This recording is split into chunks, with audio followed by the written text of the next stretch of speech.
સબમ્યુકસ fibrosis અને લ્યુકોપ્લેકિયામાં શું તફાવત છે અને કયું વધારે ખરાબ કહેવાય, કયું ડેન્જરસ છે, કયું વધારે ધ્યાન આપવા લાયક છે? Hello friends, doctor Rajesh Patel, વિશ્વ ENT હોસ્પિટલ. મારા એક પેશન્ટે મને સ્પેશિયલ રિક્વેસ્ટ કરી. ઓલરેડી મેં પહેલાં આ વિડીયો બનાવેલો છે, પણ છતાં એમ કીધું કે હજી એક વિડીયો બનાવો કે સબમ્યુકસ ફાઇબ્રોસિસ શું છે અને લ્યુકોપ્લેકિયા શું છે અને વધારે ખરાબ વસ્તુ કઈ છે. તો આ વિડીયોમાં તમને જણાવીશ કે ખરાબ વસ્તુ લ્યુકોપ્લેકિયા પ્રી કેન્સરસ છે, મીન્સ એમાં ચાન્સ હોય છે કે કેન્સરમાં તબદીલ થઈ શકે.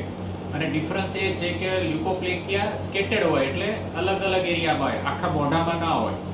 અને લ્યુકોપ્લેકિયામાં કેવું હોય કે ઉપરની ચામડી જાડી થઈ જાય, એક આખું પડ જામી જાય, બરાબર છે, જે પ્રી કેન્સરસ હોય છે. અને એ જો ના કાઢવામાં આવે અથવા એની ટ્રીટમેન્ટ કરવામાં ન આવે તો એ કેન્સરમાં તબદીલ થઈ શકે.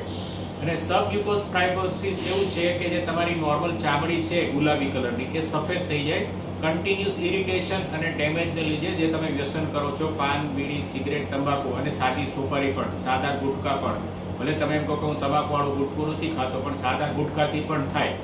અને ગરમ ગરમ વસ્તુ પીવાથી થાય, સિગરેટ પીવાથી થાય, વધારે પડતું તીખું તળેલું ખાવાથી થાય. આ બધા કારણ છે સબમ્યુકસ ફાઇબ્રોસિસના.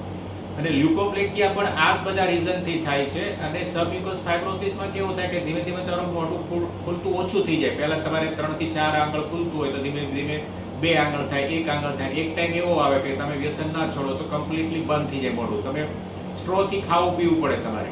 અને લ્યુકોપ્લેકિયામાં એવું છે કે આખો પેચ ડેવલપ થાય, તમને વ્હાઇટ કલરનો પેચ દેખાય, જે દુખાવો ન થાય, પણ એને ટ્રીટમેન્ટ કરીને અથવા જો મોટો પેચ હોય તો કાઢવો પડે, અથવા મલ્ટીવિટામિન્સ અને દવા ચાલુ કરીને વ્યસન છોડીને એની ટ્રીટમેન્ટ કરવી પડે. જો તમને આ વિડીયો ગમ્યો હોય તો મારી ચેનલને સબસ્ક્રાઇબ કરો, શેર કરો. જે લોકોને ડાઉટ છે લ્યુકોપ્લેકિયા અને સબમ્યુકસ ફાઇબ્રોસિસ એમને બતાવો, ફોરવર્ડ કરો, સેવ કરો, લાઈક કરો. Thank you.